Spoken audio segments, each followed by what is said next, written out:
Subscribe to Get Curried and click on the bell icon for more updates. Today, let's make a very special recipe from the streets of Bengal. Well, not just streets, it's also made in some homes. Let's make chicken bharta or murgir bharta. Let's begin. As a pre-preparation of the bharta recipe, I've kept a few things ready. I've pureed onions and kept them ready. Fresh tomatoes are pureed and ready. Soaked a few cashew nuts, hard-boiled an egg, cooked the chicken breast which is boneless, shredded and kept ready of course. Now let's move ahead. The next step is to heat oil in a pan. Well, I'm using regular vegetable oil. Once the oil kind of just begins to heat up, the first thing that goes in is onion puree. While I'm using red onion puree, you can of course also use the white version. Saute this on medium flame just till the raw flavor kind of goes away. While the onions are cooking, I'll also add in paste of ginger, garlic and green chilli. Give this a mix. Cook this on medium flame. After a minute or so, I'll add in tomato puree. This is fresh tomato pulp.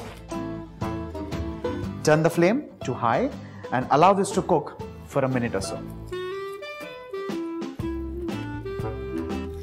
Time to add in some powder spices. Let's first begin with Garam Masala. Well, classically, this recipe actually begins with Garam Masala and oil, but I'm just kind of omitting that and adding a little extra Garam Masala, so you can take your call. To this, a touch of turmeric powder, red chilli powder, as much spice as you would like and prefer. Remember the fact that there's also green chilli paste. To this, some freshly roasted coriander powder, cumin seed powder, and finally, Kasuri Methi.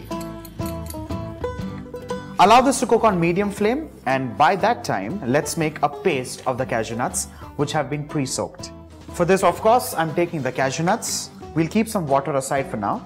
And just so that the paste becomes nice and smooth, I'm also adding in the fresh cream and dahi, which is the yogurt or curds at this stage. Well, you can avoid this step completely if you're making this in a larger quantity, or if you have enough cashew paste at home, you can of course omit this and add it straight into the bharta. Once the cashew nuts become nice and smooth, let's add this to the bharta. With the addition of these three ingredients, this becomes nice and creamy and trust me, sumptuous as well.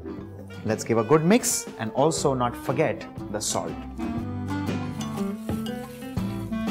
Well, here if you notice, I've also kept some chicken stock with me, and that is the water that I had used earlier to boil the chicken breast. You use this only if required, but otherwise generally this is a nice and thick gravy. Allow this to cook well, at least till the oil starts releasing the sides of the pan. Time to add in some butter, a quick stir, and also let's add in the shredded chicken.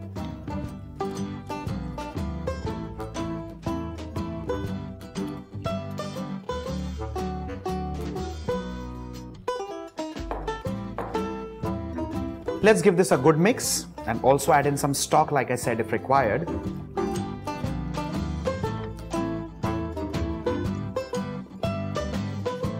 Allow the chicken to poach a little in this final mixture just for like a minute or so, and before the flame goes off, let's also add in some egg.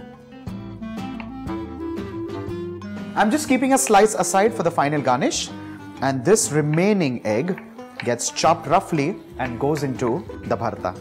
Well, isn't that a lovely recipe with a combination of chicken and eggs? One final stir, and with this, your chicken bharta or murgir bharta is done and ready.